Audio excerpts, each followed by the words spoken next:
നമസ്കാരം. പ്രവാസി മലയാളി പ്രസിലേക്ക് എല്ലാ പ്രവാസികൾക്കും സ്വാഗതം. വളരെ സുഖകരമായ വാർത്തയല്ല ഇന്ത്യയിൽ നിന്നും എത്തുന്നത് എന്നറിയാം. മലയാളികൾ അടക്കമുള്ള 28ഓളം പേരാണ് നമ്മുടെ നാട്ടിൽ മരണപ്പെട്ടിരിക്കുന്നത്.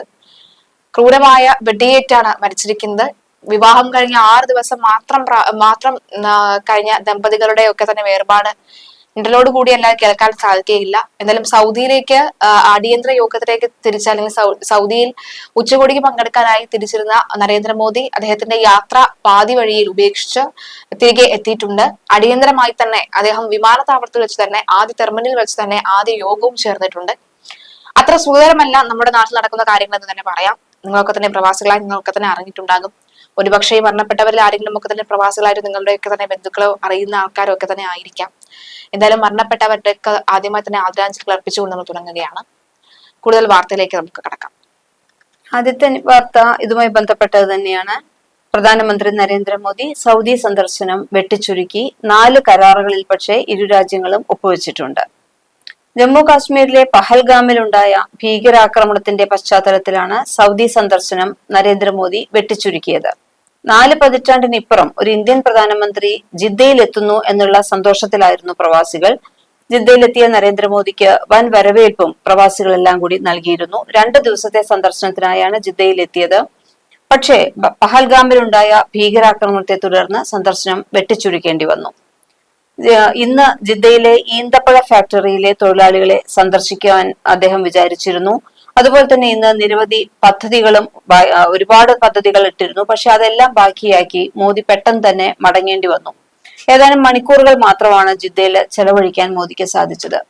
സൗദി കിരീടാവകാശി മുഹമ്മദ് ബിൻ സൽമാൻ രാജകുമാരനുമായി ചർച്ച നടത്തി നിരവധി കരാറുകളിലും ഒപ്പിട്ടിട്ടുണ്ട്. ആ കരാറുകളെ കുറിച്ച് നമുക്ക് നോക്കാം. പക്ഷെ അങ്ങനെയാണെങ്കിൽ തന്നെയും അതിനു മുമ്പ് ജിദ്ദയിലെ കൊട്ടാരത്തിൽ ഒരു അത്താഴ വിരുന്ന് മോദിക്ക് വേണ്ടി ഒരുക്കിയിരുന്നു. പക്ഷേ ഈ സാഹചര്യത്തിൽ അത്താഴ വിരുന്നിൽ പങ്കെടുക്കാതെ രാത്രി 11 മണിയോടുകൂടി മോദി ജിദ്ദയിൽ നിന്ന് ഇന്ത്യയിലേക്ക് തിരിക്കുകയായിരുന്നു. ചൊവ്വാഴ്ച കിങ് അബ്ദുൽ അസീസ് വിമാനത്താവളത്തിലാണ് പ്രധാനമന്ത്രി ഇറങ്ങിയത്. അന്ന് വൻ വരവേൽപ്പ് നൽകിയിരുന്നു. വ്യോമാതിർത്തിയിൽ മോദിയുടെ വിമാനം പ്രവേശിച്ചപ്പോൾ തന്നെ സൗദി റോയൽ എയർഫോഴ്സിന്റെ 3 യുദ്ധവിമാനങ്ങളാണ് അകമ്പടിയായി പറന്നത്. വിമാനത്താവളത്തിൽ ഇറങ്ങിയ മോദിയെ സ്വീകരിക്കാൻ നിരവധി ഉദ്യോഗസ്ഥരും എത്തിയിരുന്നു. ജിദ്ദ എയർപോർട്ടിൽ നിന്ന് നേരെ റിറ്റ്സ് കാൾട്ടൺ ഹോട്ടലിൽ എത്തിയിരുന്നു. പ്രധാനമന്ത്രിക്ക് അവിടെയും വലിയ സ്വീകരണമാണ് ഒരുക്കിയിരുന്നത്. പക്ഷെ മണിക്കൂറുകൾക്ക് ശേഷം ഈ സന്തോഷത്തിനെല്ലാം അറുതി വരികയായിരുന്നു. ഉടനെ തന്നെ വളരെ വേദനാജനകമായ ആ ന്യൂസ്, ജമ്മു കാശ്മീരിലെ പഹൽഗാമിലുണ്ടായ അതിക്രൂരമായ ഭീകരാക്രമണത്തിന്റെ വാർത്ത അത് പുറത്തു വന്നതോടെ സന്തോഷം സങ്കടത്തിന് വഴിമാറുകയായിരുന്നു. വൈകിട്ട് മോദി ജിദ്ദയിലെ അൽസലാമ കൊട്ടാരത്തിലെത്തി. കൊട്ടാരത്തിൽ നിന്ന് പുറത്തേക്ക് ഇറങ്ങി വന്ന മുഹമ്മദ് ബിൻ സൽമാൻ രാജകുമാരൻ അദ്ദേഹത്തെ ആശ്ലേഷിച്ചുകൊണ്ടാണ് വരവേറ്റത്. India Saudi Arabia strategic partnership കൗൺസിലിന്റെ 2ാമത്തെ യോഗമാണ് ഇന്നലെ ജിദ്ദ അൽസലാമ കൊട്ടാരത്തിൽ നടന്നത്. കൗൺസിലിന്റെ അടുത്ത യോഗത്തിൽ പങ്കെടുക്കാൻ മുഹമ്മദ് ബിൻ സൽമാനെ മോദി ഇന്ത്യയിലേക്ക് ക്ഷണിക്കുകയും ചെയ്തു.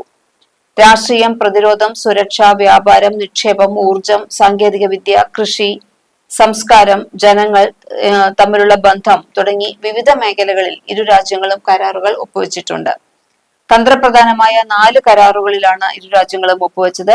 ഇന്ത്യ സൗദി അറേബ്യ സഹകരണ കൗൺസിലിന് കീഴിൽ രാഷ്ട്രീയം, കോൺസുലാർ, സുരക്ഷാ സഹകരണം, പ്രതിരോധ സഹകരണം, സാമ്പത്തിക, ഊർജ, നിക്ഷേപ, സാങ്കേതിക കമ്മിറ്റി, ടൂറിസം, സാംസ്കാരിക സഹകരണ കമ്മിറ്റി തുടങ്ങിയ സമിതികൾ രൂപീകരിക്കാൻ തീരുമാനമെടുത്തിട്ടുണ്ട്. നിക്ഷേപ മേഖലയിൽ ശ്രദ്ധ പതിപ്പിക്കുന്നതിന് high level task force on investment HLTF എന്ന സമിതി രൂപീകരിക്കുമെന്നും പറഞ്ഞു.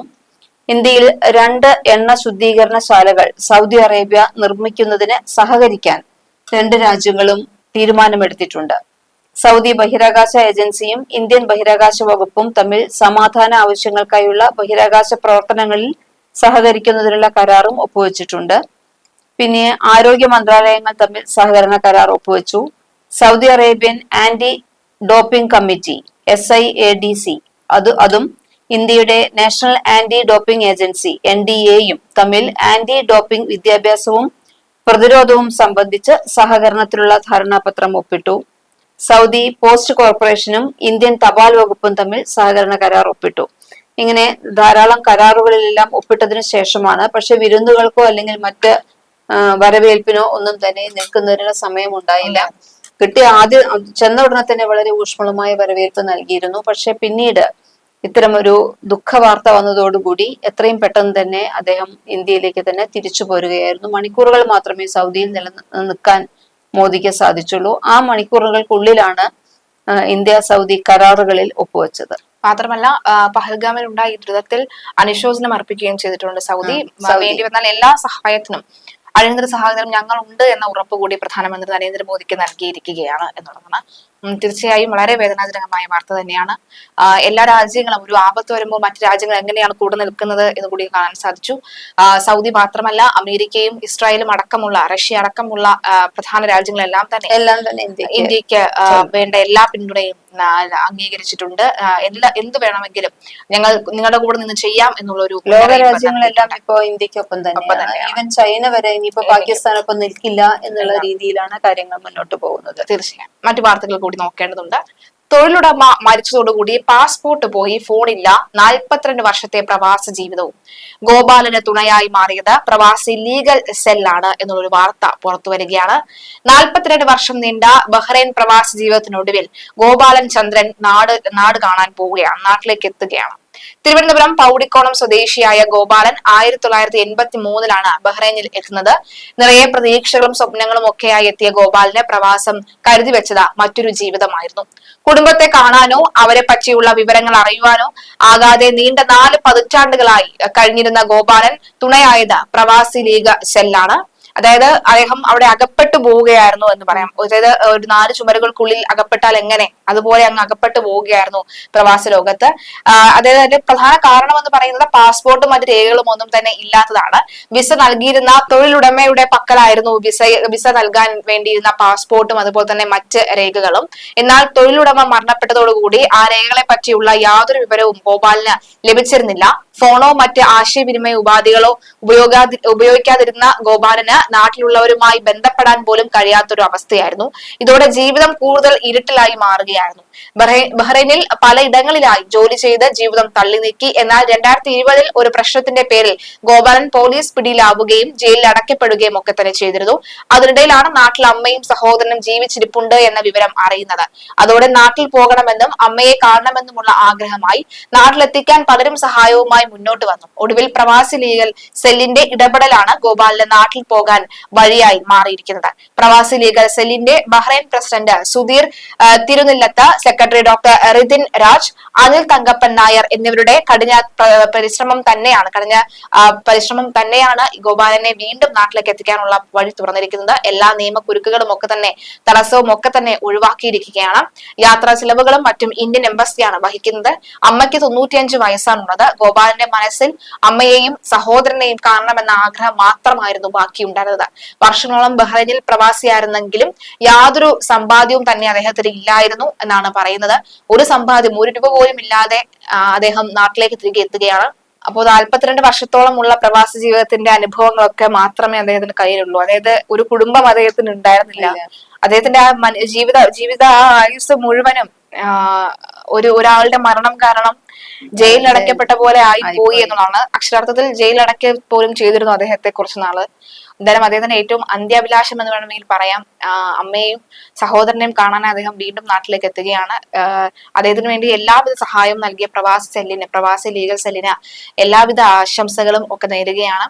കാരണം ഇത്തരത്തിൽപ്പെട്ട പ്രവാസികൾക്ക് നിങ്ങളൊക്കെ തന്നെയാണ് ഒരു പ്രതീക്ഷ എന്ന് പറയുന്നത്. തീർച്ചയായും ഇത്തരത്തിൽ പ്രവാസികൾ അനുഭവിക്കുന്ന ദുഃഖങ്ങളും ദുരന്തങ്ങളും ഉണ്ടെങ്കിൽ ഇത്തരം സെല്ലുകളെയൊക്കെ തന്നെ അറിയിക്കാൻ പരമാവധി ശ്രമിക്കുക എന്നുള്ളതാണ് കാര്യം, അല്ലെ? അതൊരു വാർത്തയിലേക്ക് കൂടെ കടക്കാം. അടുത്ത വാർത്തയും ഇതുമായി ദുഃഖവാർത്ത തന്നെയാണ്. സൗദി അറേബ്യയിലെ അൽഖോബാറിൽ പ്രവാസി മലയാളിയെ മരിച്ച നിലയിൽ കണ്ടെത്തി. മൂവാറ്റുപുഴ മടവൂർ സ്വദേശി കണ്ണൻ വേലിക്കൽ ഹൗസ് മുകേഷ് കുമാറിനെയാണ് തുബ്ബയിലുള്ള താമസ സ്ഥലത്ത് മരിച്ച നിലയിൽ കണ്ടെത്തിയത്. 37 വയസ്സായിരുന്നു. 17 വർഷമായി വെതർഫോർഡ് കമ്പനിയിൽ ടെക്നീഷ്യനായി ജോലി ചെയ്തു വരികയാണ്. ഈ കമ്പനിയിൽ തന്നെ ദുബായ്, ഇറാഖ്, അൾജീരിയ എന്നീ രാജ്യങ്ങളിൽ ജോലി ചെയ്തിട്ടുണ്ട്. 2020 മുതലാണ് സൗദിയിലെത്തിയത്. രമേശൻ നായർ, ഉഷാദേവി ദമ്പതികളുടെ മകനാണ്. ഭാര്യ സൂര്യ ലണ്ടനിലാണ് ജോലി ചെയ്യുന്നത്. ഒരു മകനുണ്ട്. മൃതദേഹം നാട്ടിലെത്തിക്കുന്നതിനുള്ള നടപടിക്രമങ്ങൾ പൂർത്തിയാക്കുന്നു എന്ന് പറയുന്നു. KMCC അൽഖോബാർ വെൽഫെയർ വിഭാഗം ചെയർമാൻ ഹുസൈൻ നിലമ്പൂരാണ് രംഗത്തുള്ളത്. ഈ ഹുസൈൻ നിലമ്പൂർ നിരവധി ഈ പറഞ്ഞ പോലെ തന്നെ ഒരുപാട് വാർത്തകളിൽ അദ്ദേഹം വെൽഫെയർ വിഭാഗത്തിൽപ്പെട്ട ചെയർമാൻ കൂടിയാണ് അദ്ദേഹം ഒരുപാട് കാര്യങ്ങൾ വന്നിട്ടുണ്ട്. എന്തായാലും മറ്റൊരു വാർത്ത എന്ന് പറയുന്നത് 20 വർഷമായി ഉറങ്ങുന്ന ഒരു സൗദി രാജകുമാരനെ കുറിച്ച് അറിയാമോ? അത് സ്ലീപ്പിംഗ് പ്രിൻസ് എന്നാണ് അറിയപ്പെടുന്നത്. അദ്ദേഹത്തിന്റെ ഇപ്പോൾ ഈ ഒരു വാർത്ത വീണ്ടും വരാൻ സാധ്യത, ഇതിനു മുൻപ് ഈ ഒരു വാർത്ത വന്നിരുന്നു. ഇപ്പൊ വീണ്ടും അത് സോഷ്യൽ മീഡിയയിലൊക്കെ തന്നെ ചർച്ച ചെയ്യാനുള്ള കാര്യം എന്ന് പറയുന്നത് അദ്ദേഹത്തിന്റെ 36ാമത്തെ വയസ്സായിരുന്നു കഴിഞ്ഞ ദിവസം നടന്നു പോയത്. അതുകൊണ്ടാണ്. എന്തായാലും അദ്ദേഹത്തിനെ കുറിച്ച് നമുക്കൊന്ന് നോക്കാം. 20 വർഷമായി ഒരേ കിടപ്പാണ് സൗദി അറേബ്യയിലെ ഒരു രാജകുമാരൻ. അപകടത്തിൽ പരിക്കേറ്റ് കോമയിലായതാണ് Al Waleed bin Khalid bin Talal എന്ന് പറയുന്ന ഈ രാജകുമാരൻ. പിന്നീട് എഴുന്നേറ്റ് നടന്നിട്ടേയില്ല, ആരോടും സംസാരിച്ചിട്ടില്ല. അപകടം നടന്ന 14 വർഷങ്ങൾക്ക് ശേഷം ജീവിതത്തിലേക്ക് തിരിച്ചു വരുമെന്ന ചെറിയ സൂചനകൾ അൽ വലീദ് നൽകിയിരുന്നു. എങ്കിലും കാത്തിരിപ്പിന് ഇതുവരെ ഫലമുണ്ടായിട്ടില്ല. ലോകത്ത് കിട്ടാവുന്നതിൽ വെച്ച് ഏറ്റവും മികച്ച ചികിത്സയും പരിരക്ഷയും ഉറപ്പാക്കാൻ സാധിക്കുന്ന കുടുംബത്തിലെ അംഗം കൂടിയാണ് അൽ വലീദ് രാജകുമാരൻ. എന്നാൽ പണം കൊണ്ട് നേടാവുന്നതിനും അപ്പുറം എന്തോ ഒരു വലിയ വെല്ലുവിളി നിൽക്കുകയാണ് ഇപ്പോഴും അദ്ദേഹത്തിന്റെ ജീവിതത്തിൽ. ലോകത്തെ ഏറ്റവും വലിയ കോടീശ്വരന്മാരിൽ ഒരാളായ അൽ വലീദ് ബിൻ തലാൽ രാജകുമാരന്റെ സഹോദരന്റെ മകനാണ് ഇദ്ദേഹം. അറിയാം എന്താണ് രാജകുമാരന് സംഭവിച്ചത് എന്നുള്ളത്. 2005 അൽ വലീദ് രാജകുമാരന്റെ ഇന്നത്തെ അവസ്ഥയ്ക്ക് കാരണമായി മാറിയ ഒരു അപകടം സംഭവിക്കുകയായിരുന്നു. ഈ അപകടം സംഭവിച്ചതിന് പിന്നാലെ തന്നെ അദ്ദേഹത്തിന് പിന്നീട് എഴുന്നേറ്റ് നടക്കാനൊന്നും തന്നെ കഴിഞ്ഞിരുന്നില്ല. ഇക്കഴിഞ്ഞ ഏപ്രിൽ 18-ാം തീയതി രാജകുമാരന് 36 വയസ്സ് പ്രായം ആയി പിറന്നാളായിരുന്നു. 20 വർഷമായി ഇപ്പോൾ ഒരേ കിടപ്പിൽ കിടക്കുകയാണ്. അപ്പൊ വളരെ കുഞ്ഞായിരിക്കുമ്പോഴാണ് ഈ അപകടം ഉണ്ടായത്. അപകടത്തിലെ തലച്ചോറിന് ഒരു ക്ഷതമേറ്റു. അതുകൊണ്ടാണ് ഇങ്ങനെ ഈ ഒരു പാരാലിസിസ് അവസ്ഥയിലേക്ക് പോകുന്നതിന് കാരണമായത്. സൈനിക കോളേജിൽ അന്ന് പഠിക്കുകയായിരുന്നു രാജകുമാരൻ. റിയാദിലെ കിങ് അബ്ദുൽ അസീസ് മെഡിക്കൽ സിറ്റിയിലാണ് രാജകുമാരനെ ഇപ്പോഴും പരിചരിക്കുന്നത്. ജീവൻ നിലനിർത്തുന്ന യന്ത്രങ്ങളുടെ സഹായത്തോടെയാണ് ഇപ്പോൾ അദ്ദേഹം കിടക്കുന്നത്. കഴിഞ്ഞ 20 വർഷമായി വലീദ് ട്യൂബ് വഴിയാണ് ഭക്ഷണം കഴിക്കുന്നത്. വെന്റിലേറ്ററിൽ നിന്ന് മാറ്റിയാൽ മരണം സംഭവിക്കാം എന്നതാണ് അവസ്ഥ. അപകടത്തെ തുടർന്ന് തിരിച്ചു ജീവിതത്തിലേക്ക് വരാൻ പറ്റാത്ത വിധത്തിലുള്ള വലിയ പരിക്കുകൾ തന്നെയാണ് പറ്റിയിട്ടുള്ളത്. അത് ബോധ്യമായപ്പോൾ വെന്റിലേറ്ററിൽ നിന്ന് നീക്കാൻ ഡോക്ടർമാർ ആലോചിച്ചിരുന്നു. എന്നാൽ പക്ഷേ രാജകുമാരന്റെ അച്ഛൻ തടയുകയായിരുന്നു. ദൈവം തന്റെ മകന് മരണം വിധിച്ചിരുന്നു എങ്കിൽ അന്ന് തന്നെ ഖബറിലേക്ക് എത്തുമായിരുന്നില്ലേ എന്നാണ് പിതാവ് ചോദിക്കുന്നത്. ദൈവം അവനെ തിരിച്ചു വിളിക്കും വരെ സംരക്ഷിക്കണം എന്ന് പിതാവ് നിർദ്ദേശിക്കുന്നു. വെന്റിലേറ്ററിലായതുകൊണ്ട് മരണം സംഭവിക്കുക എന്നുള്ളത് വളരെ ബുദ്ധിമുട്ടാണ്. അല്ലെങ്കിൽ വെന്റിലേറ്റർ മാറ്റുമ്പോഴാണ് പൊതുവെ മരണം സംഭവിക്കുന്നത്. മറ്റു മസ്തിഷ്ക മരണം സംഭവിച്ചിരിക്കുക ചെയ്യുന്നത്. രാജകുമാരന്റെ കാര്യം എങ്ങനെയാണെന്ന് അറിയില്ല. എന്തായാലും റിയാദിലെ ആശുപത്രിയിലാണ് ഇപ്പോൾ തുടരുന്നത്. അന്ന് മുതൽ സൗദി അറേബ്യയിലെ സ്ലീപ്പിംഗ് പ്രിൻസ് എന്നാണ് അൽ വലീദ് രാജകുമാരൻ അറിയപ്പെടുന്നത്. 2019 ശരീരം മരുന്നുകളോട് അനുകൂലമായി പ്രതികരിച്ചിരുന്നു. ചെറിയ ചില ചലനങ്ങൾ കൈകളിലും തലയിലും എല്ലാം ഉണ്ടായിരുന്നു. കൈ ഉയർത്താൻ ശ്രമിച്ചിരുന്നു. തല ഒരു വശത്തേക്ക് തിരിക്കുകയും ചെയ്തിരുന്നു. അപ്പോൾ ഡോക്ടർമാർക്കും കുടുംബങ്ങൾക്കും എല്ലാം ഇത് വലിയ പ്രതീക്ഷയായിരുന്നു. പക്ഷെ പിന്നീട് ആ പുരോഗതി ഒന്നും ഉണ്ടായില്ല. പക്ഷെ എങ്കിലും കുടുംബം പരിചരണം തുടരണമെന്ന് തീരുമാനിക്കുകയായിരുന്നു. അങ്ങനെ ഈ സത്യത്തിൽ ഇങ്ങനെ ഈ ഒരു പരിചരണം തുടരുന്നത് തന്നെ ആ കുടുംബത്തില് അദ്ദേഹത്തിനോടുള്ള സ്നേഹം കൊണ്ടാണ്. പക്ഷെ അത് എത്രമാത്രം ശരിയാകും എന്നുള്ളത്. കാരണം വെന്റിലേറ്ററിന്റെ സപ്പോർട്ട് കൂടി ഇത്രയും വർഷം കഴിഞ്ഞു, ഇനിയും വെന്റിലേറ്ററിന്റെ സപ്പോർട്ട് കൂടി ജീവിക്കുക എന്ന് പറയുമ്പോൾ ആ കുടുംബം പറയുന്നത് ഇതാണ്.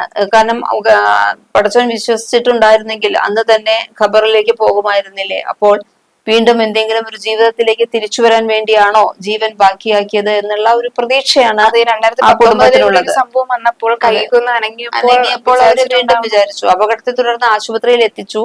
അപ്പൊ തന്നെ വിദഗ്ധ ചികിത്സയും നൽകിയിരുന്നു. പക്ഷെ ജീവിതത്തിലേക്ക് മടങ്ങില്ല എന്ന് ഡോക്ടർമാർ ഉറപ്പിച്ചു പറഞ്ഞിരുന്നു. അതിനുശേഷമാണ് ജീവൻ രക്ഷാ സഹായങ്ങൾ നീക്കം ചെയ്യാൻ ഡോക്ടർമാർ നിർദ്ദേശിച്ചത്.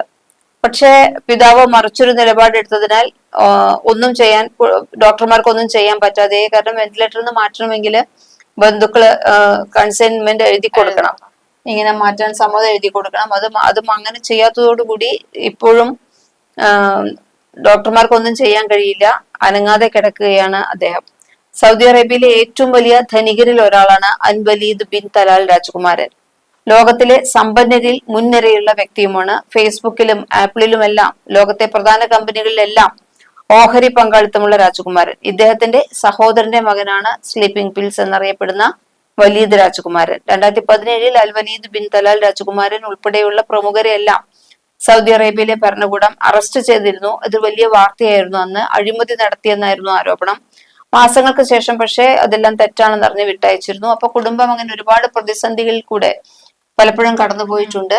എന്തായാലും പിതാവിന്റെ ആഗ്രഹപ്രകാരം ഒരു കുറച്ചു ദിവസത്തേക്കെങ്കിലും ആ രാജകുമാരൻ ഒന്ന് ഉണർന്നെണീക്കട്ടെ എന്ന് തന്നെ നമുക്ക് പ്രാർത്ഥിക്കാം. അതെ, പണം ഒന്നിനും അപ്പുറമല്ല എന്ന് തോന്നുന്ന ചില കാര്യങ്ങളാണ്. അതായത് ലോകത്ത് എവിടെയൊക്കെയാണ് ഒരു മികച്ച ചികിത്സ ഈ ഒരു ഇതിനുള്ളത്, അതിന് അതൊക്കെ തന്നെ ലഭിക്കാനും അതെല്ലാം തന്നെ സ്വർണം കൊണ്ട് വരെ മൂടാനുള്ള കഴിവുള്ളവരാണ്. പക്ഷെ അതിനപ്പുറം ദൈവമാണ് എല്ലാം തീരുമാനിക്കുന്നത്.